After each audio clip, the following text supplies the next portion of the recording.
groovy. I got some new games. Oh, what a glorious day. Oh, get new games.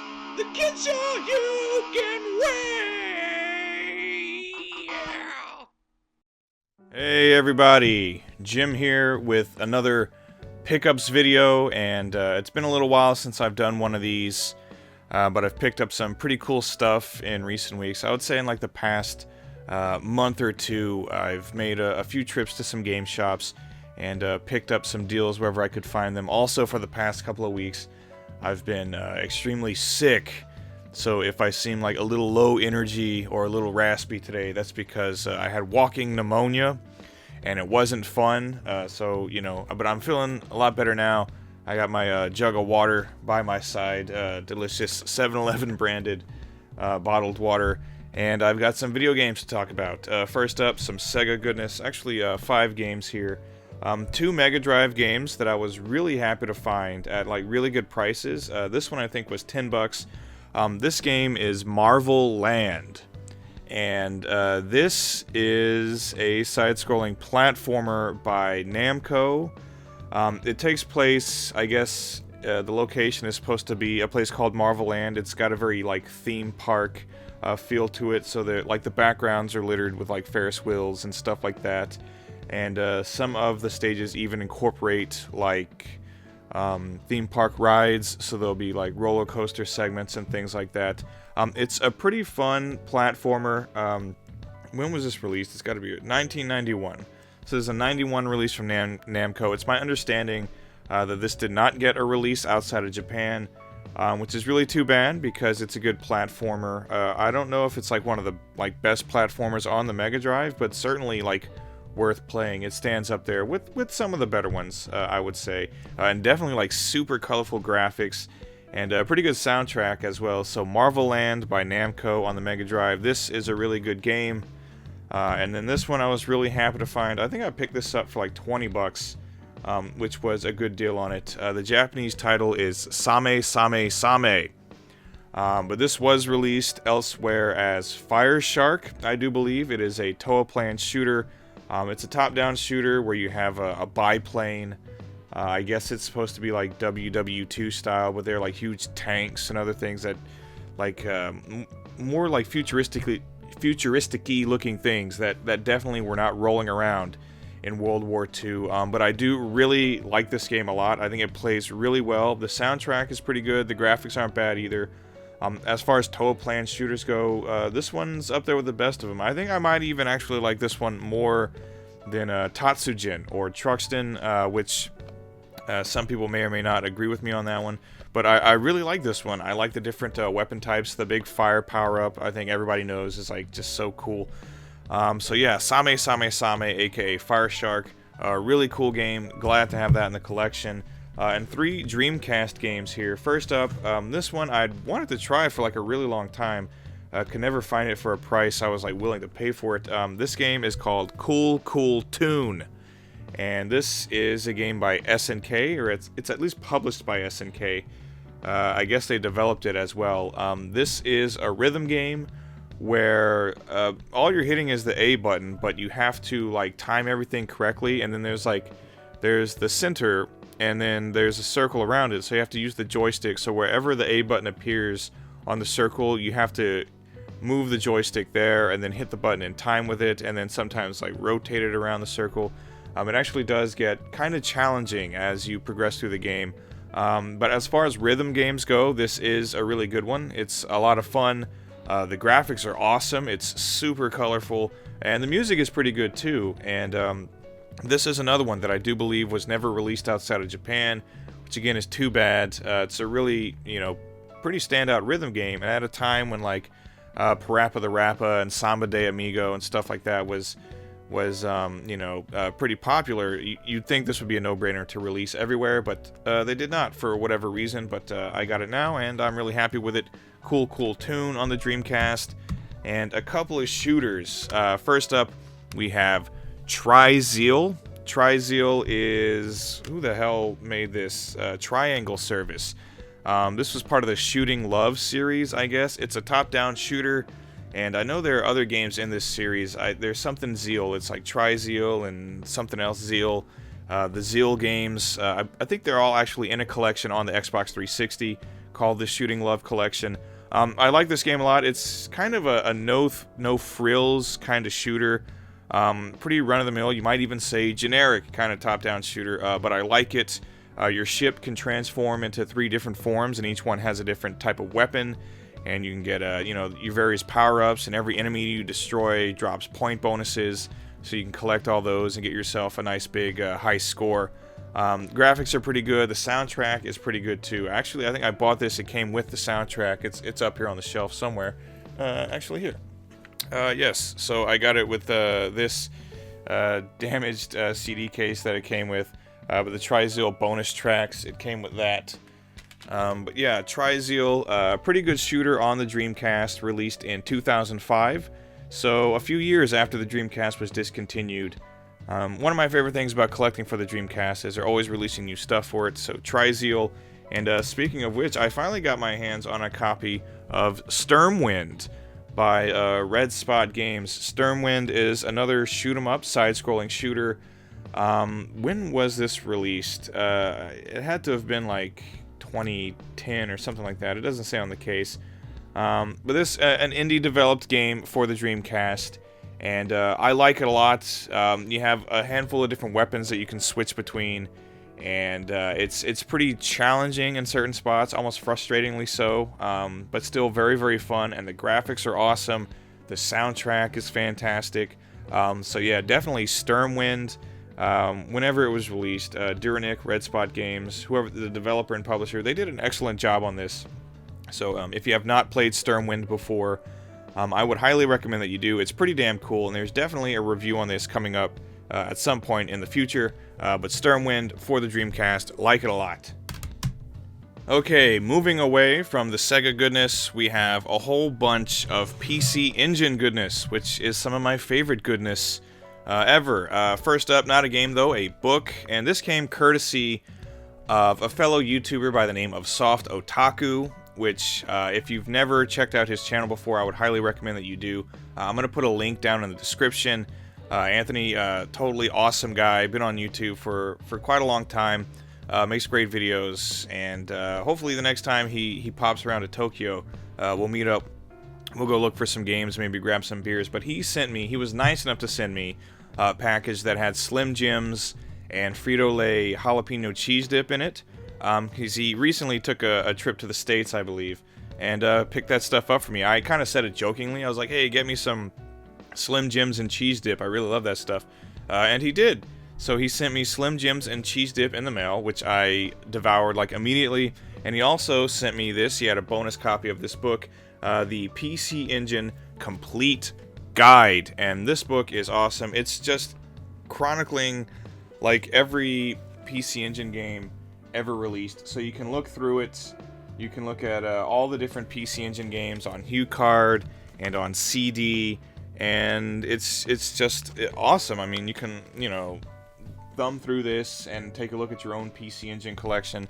I mean, people have commented that I have like a pretty sweet PC Engine collection. I do. I probably have like close to, maybe it's between like 250 and 300 games for it now. I don't have any like machinations of having like a complete collection, unless like I just overnight become a millionaire, then I'll just go buy every PC Engine game.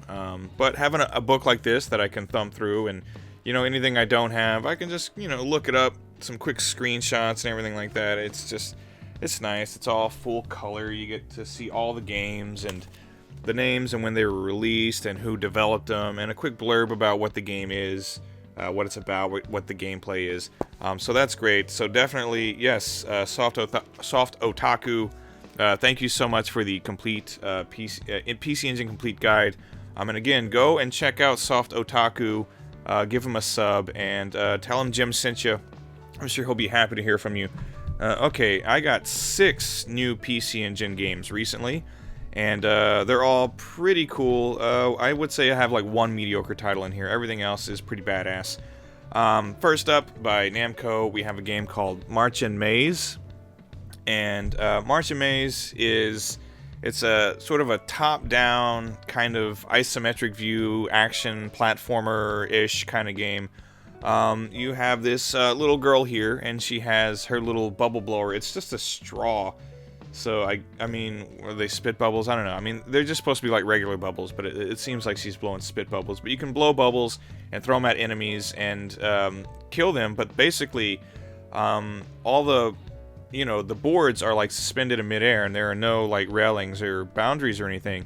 So you only die when you fall off the edge, and you have a few balloons. So if you fall off the edge, your balloon picks you back up and drops you back on the board, and that's basically your lives. And once you run out of balloons, it's game over. So just basically try to get to the end of each board without getting knocked off the edge by any of the enemies, and then kill the enemies, collect power-ups, and that's about it, really. Very simple arcade-style game. It's fun, challenging, good, colorful graphics, good soundtrack as well. So I like this one a lot. So March Maze on the PC Engine, very cool. Next up, all the rest of these. Never mind. I was gonna say all the rest of these are shooters, but I think like 3 of them are shooters. First up, we have Darius Plus, which I guess this is just the PC Engine port, maybe, of like the original arcade Darius. So it's pretty good. It's just generic Darius. My favorite. Like, this is a series that got better with time. So my favorite in the series, I would say, is probably Darius Gaiden, or maybe G Darius. Those are both like really good. But the original Darius is still like a pretty fun playthrough. It's pretty tough, but I like it a lot. And you can never get enough of like huge giant fish battleship things. So Darius Plus, PC Engine, pretty cool. This is kind of like the mediocre game of the bunch.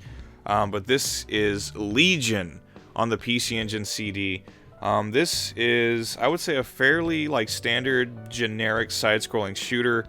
The first stage was like driving me crazy. Like, it took me, like, it seemed like the first stage was like designed to be like the hard spot. Like, not even the first stage really, like the first 30 seconds of the first stage was like really irritating me. Once you get past that, this is actually like a fairly easy shooter in my opinion. But just like the first 30 seconds of that stage are like specifically designed to just be like really shitty, with like things falling from the ceiling. It's all this stuff that your first time playing through it, you would never know it's there, so it's definitely gonna kill you.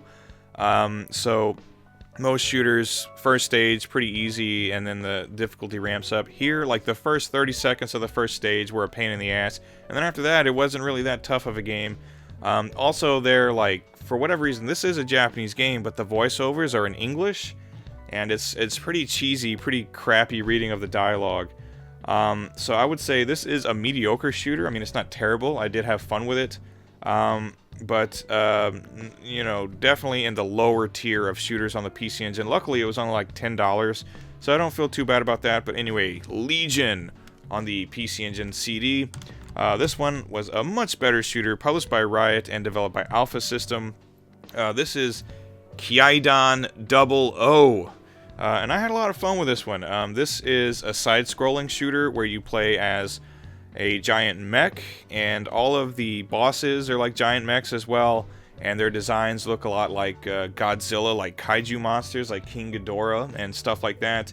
And it has a very, like, I don't know, anime feel to it. It's set up like sort of like a kaiju battle kind of thing, where like like the intro is really cool. You got this really cool intro like theme song for Kaidan, which is the name of the giant robot. And the gameplay is actually pretty damn good. You only have the one robot to use, but he has 5 different weapons to choose from. So you can swap back and forth between all the different weapons, and they're all useful at different times. And then instead of having super bombs, if you can just go a few seconds without firing your weapons, your meter will fill up, and then you can launch a super attack. And that's actually how you defeat bosses, is when you get all of their energy down, you can charge up for like a super attack and hit them with your like super fist. Like your standard shot, the super attack for it is you launch your fist out at your enemies, and it's kind of a little bit of a, I don't know if it's a homing shot or not, but if you hit the bosses with it when their energy is down, it kills them instantly. So I do like this game. The gameplay is really fun. The graphics are pretty damn good. The cutscenes are, some of the better ones on the PC Engine, I'd say. And the soundtrack is awesome as well. So Kaidan 00, I'm really happy I picked that one up. Having a lot of fun with this one. I have not finished it yet. I think I'm like 5 or 6 stages deep into this game, and like it a lot. These next two, I picked these up at the same time because they were typically they're pretty expensive. They're like $100 each, but I found them, they were like between 60 and 70 bucks each. So I bought them as like a pair, just to try to save a little money. First up, this game, Falsetto Amour, published by somebody, Nagsat Soft published this. This is a pretty cool game. It's an action platformer where your weapon is sort of like, it's like a sword thing, but that's like on a chain. So you launch it out in all different directions, and you use it to like hook onto ledges and jump up to the ledge. And you get, I guess, certain, they're like magic attacks you can do with it. So when you jump up in the air and you press down and attack, you like swing your chain around, and the magic attacks will come out. Also, like, how you take damage is very like Ghouls and Ghosts. So you have your pink armor on, and if you get hit once, your armor flies off, and you're just wearing like a little leotard. And if you get hit a second time, instead of turning into bones, she turns naked and falls over on the ground. But this is a pretty cool game. Not the best platformer by a long shot, but pretty fun. I had fun with it. I did finish it. I would say like maybe the second or third to last stage was kind of tough, but for the most part, this is actually a fairly easy game. But the graphics are really good. The cutscenes are like just awesome, very colorful. And again, some of the better looking cutscenes on the PC Engine. It is a super CD-ROM game, so pretty good stuff we're dealing with here. And the soundtrack is really good too. So all things considered, I really like Falsetto Amour. It's not bad. Falsetto Amour by Nagsat Soft on the PC Engine CD. Not worth $100, I don't think. But if you're like a PC Engine collector, it's something you're going to want to have in the collection. And last but not least, I really like this game. This is actually kind of becoming like one of my new favorite like PC Engine games ever. I've been having like so much fun with it. I've put like hours into it. It's a little action RPG called Popful Mail. And a lot of people may have already heard of Popful Mail on the Sega CD, which was released in the US by, I think it was by Working Designs. This is a port of, I guess the original version was on like the PC-88 or something. It was on a couple of Japanese home computers, and they ported it over to the PC Engine CD, and it works either with the Super CD-ROM, or you can, I guess, play it with the arcade card as well, which I still don't have an arcade card in my collection. I'm assuming it just like makes the cutscenes better or something to that effect, which honestly, this is already like cutscene wise one of the best looking games on the PC Engine CD. It's published by Falcom, and like between this and Ys 4, Falcom games on the PC Engine just have awesome cutscenes every time. So yeah, the cutscenes are good, but other than that, the gameplay is super fun. It is an action RPG. It plays a lot like just a side-scrolling platformer. You have 3 characters to eventually play as, that you can swap between whenever you want and give them, different weapons and armor and items and things like that. And the way you attack is different with each one. You can just walk into an enemy like you would in one of the Ys games, and they'll start attacking automatically. You can jump on their heads unless they have like spikes on their back or something, so you need to use like different strategies to kill different enemies. Your mage, Tat, he can shoot magic attacks, so you can buy different magic stabs for him and shoot fireballs and lightning bolts. And then you have Gao, who's like a little furry dragon kind of guy, and he can spit fire or claw people or use axes, all kinds of stuff. But just overall, this is like a really fun game. I've been having a great time with it. I would say I've probably put about like, 7 hours into it maybe. Still haven't finished it yet, but I'm definitely going to finish it. But really fun gameplay, really excellent graphics. I know like the gameplay graphics are definitely like, they're not the big sprites that they have in the Sega CD game, but I like the graphics in here because they're kind of cute. They're very like classic 8-bit style, and I really like that. And again, the cutscenes are awesome. The voiceover work is great, and the soundtrack is really good too. Just all around, this game is amazing. Again, it's quickly becoming like one of my favorite PC Engine games, like just period of the whole console. But Popful Mail, PC Engine CD, fantastic game. I highly recommend picking it up and playing it. And that's it, ladies and gentlemen. Those are all the games I picked up whenever the hell I picked them up in the past month or 2 months or something like that. Since the last pickups video. I hope everybody saw something that they liked. Let me know down in the comments if you've played any of these games, what do you think of them, and if you want to see full reviews of any of these games, let me know. Or, and I guess I'll go ahead and say this now, starting in the next couple of weeks or so, I am going to start a series on this channel called Import Game of the Day, where they're going to be short, like little 2-minute videos, just featuring a different import game each day. I'm going to do them about maybe 3 times a week. So they're going to be very short, like 2 minutes, just a quick, here's the game, this is what the gameplay is like, this is the story. It's not like a full review, it's just a quick, hey, here's the game, here's a bit of background information on it, and then you can kind of just take a look at it and you yourself can decide if it looks like something you'd like or not. So if you want to see like full reviews, like show review kind of any of these games, let me know. And if you'd like to see any of these show up in just like a quick little 2-minute video, let me know, because that's all stuff I'm going to be working on in the near future. Thanks everybody for watching, and thank you everyone. I don't know what the deal is lately, but my some of my videos, my out on the street videos, the arcades and the game hunting and all that stuff's been getting like just tons and tons of views. I think I've gotten, I don't know, like almost like, well, over 3,000 new subscribers in like the past month or two. Everybody, all the new subscribers, welcome. I hope you'll enjoy all the stuff I have on my channel. And to all the longtime veteran subscribers, thank you guys for sticking around too. And again, yeah, let me know what you thought of these games. Go ahead and comment, and I'll try to answer as many of them as possible. And give us a like, a sub, share the video if you feel so inclined. And again, thanks for watching. Take care, everybody. I will see you next time. Goodbye.